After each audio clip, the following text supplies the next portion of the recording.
Alrighty, folks, back with a new album review, and today we have Wings of Steel, the new one from Wings of Steel, Winds of Time.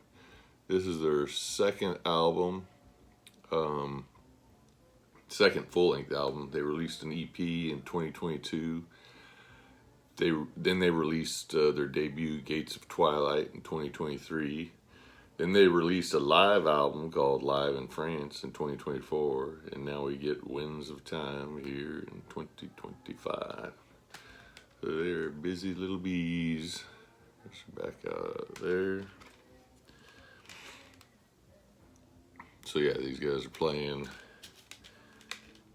new wave, traditional heavy metal.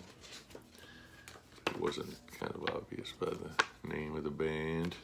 Honestly, when I had heard the name of the band before, and I was like, name sounds a little cheesy. There's a band photo. That's actually not the band photo, but two of the guys that are the main members in the band are in that photo. I'm guessing that is going to be the touring lineup, or is the touring lineup, I should say.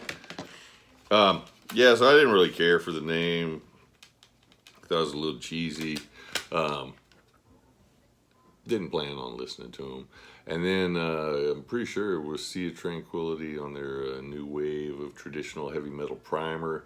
Mentioned, I don't know if they talked about the album or just mentioned it in passing, mentioned the band in passing about Live in France. And what a great band they were. And I'm like, well, let me go check these guys out, because they were both raving about the band. So I'm like, let me check them out. So I wasn't going to get the live album, so I went and got the debut, Gates of Twilight. Blown away. Then went and got the EP. Now, a cool story about the EP, I'm pretty sure I bought Gates of Twilight and the EP off Bandcamp separately, of course. And then, so when I buy stuff off of Bandcamp, I don't really expect it to show up in a week or two. So, I bought the EP, and after like a month, it hadn't shown up yet. So I went and checked, because I remember they gave me a tracking number. And I saw that it was supposed to have been delivered like 3 days after I ordered it. And I was like, oh crap, because it had been like a month by this time. So I contacted Wings of Steel, and Parker Halub, I believe is how you say his name. I think he's like the main guy. I know he's the guitar player and songwriter, but he seems to run all of the merch and CDs and stuff like that. So I told him, I was like, hey man, I ordered this, and it never showed up. And he was like, no big deal, man. Just send me your address again, and we'll send you out another one. Sure enough, within a week I had it. So that was really cool. So yeah, anyway, we have, oh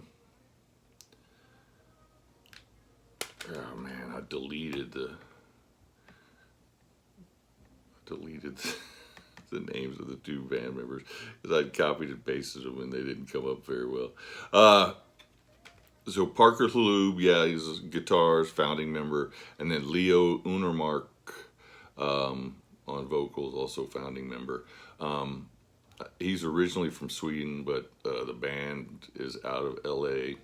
So on this album, they actually have the guy listed, Damien Rainaud,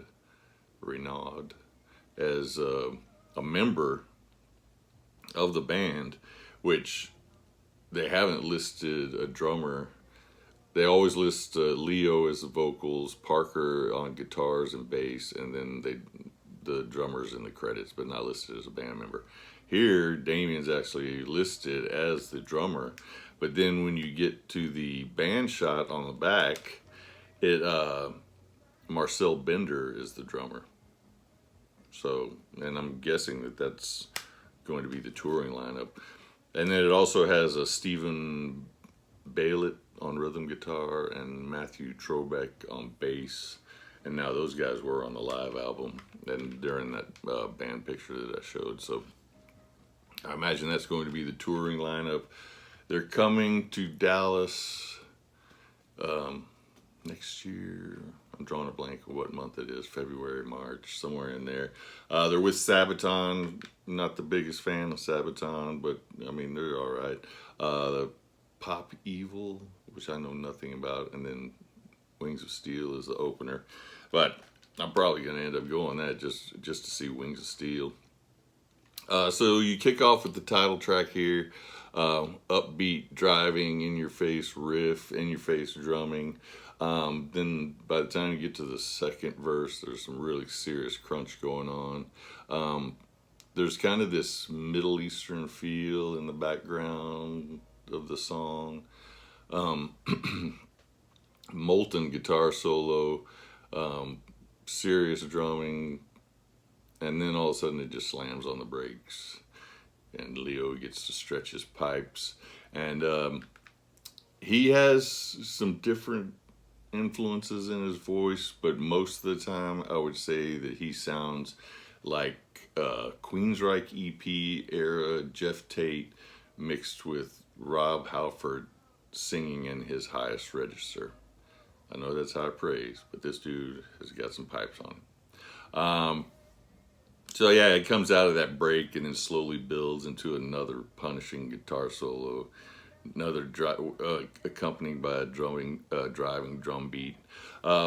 It's kind of got a weak chorus to it, but yeah, it finishes off with another fiery guitar solo. So you get 3 seriously killer guitar solos in this track. It is a 10.5 minute opener, but you know, when you get 3 smoking guitar solos in it, it makes it worth it. And I would say that to go, if you want to go check out a track, go check out that track. I know it's 10.5 minutes long, but like I said, the guitar playing stellar. You get a good sample of Leo's vocal prowess on there. So I would, if you're gonna check out a song, I'd check out that one.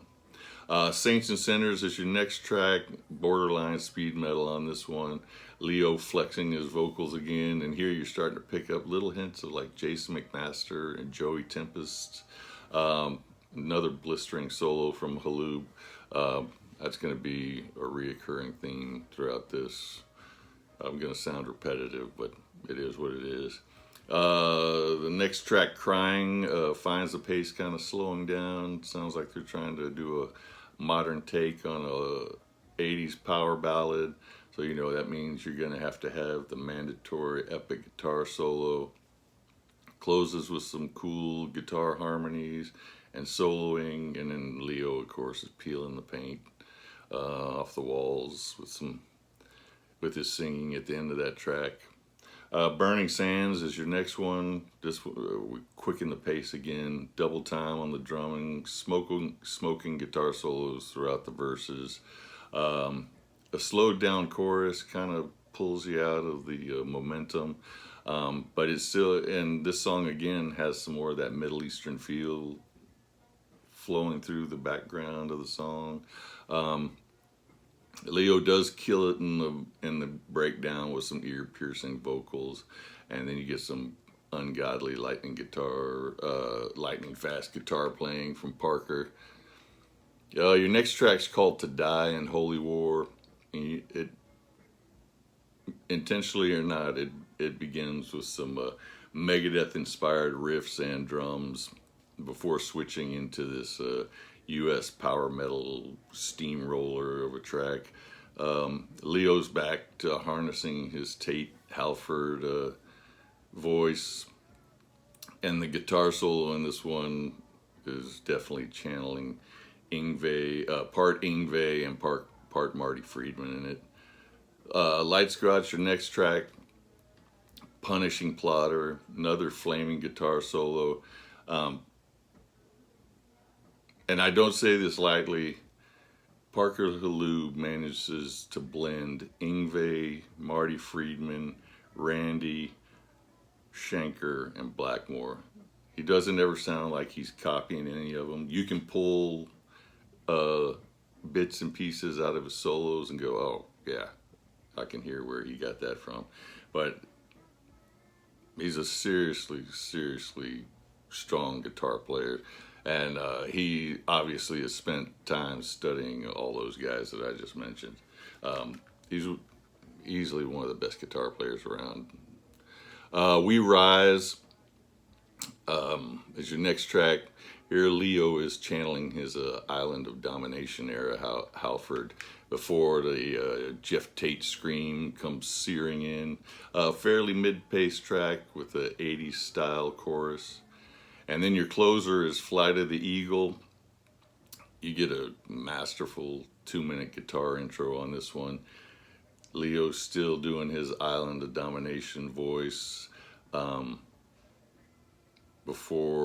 And then of course you get with the slower number, you're gonna have the grandiose soloing, and that just builds and builds and builds into this freight train that's being carried along by some furious drumming to close out the track. So if I was going, I'm gonna give this 8.25 out of 10. Easy. I've only had it for 2 days, maybe 3 days. Listened to it probably 4 or 5 times, so it could easily grow from that, but it's easily a solid 8.25 out of 10. If I was going just on guitar playing alone, it would be a 9 out of 10 easy. I mean, the guy is a smoking guitar player. Parker Halub. And like Leo Unnermark, I mean, he's got pipes on him too for days. Those guys are two seriously talented individuals. And really, really good album for just their second full-length release. So, Wings of Steel, Winds of Time, 8.25 out of 10. Like I said, if you want to, I would definitely check out the title track. Alrighty, you guys have a good one.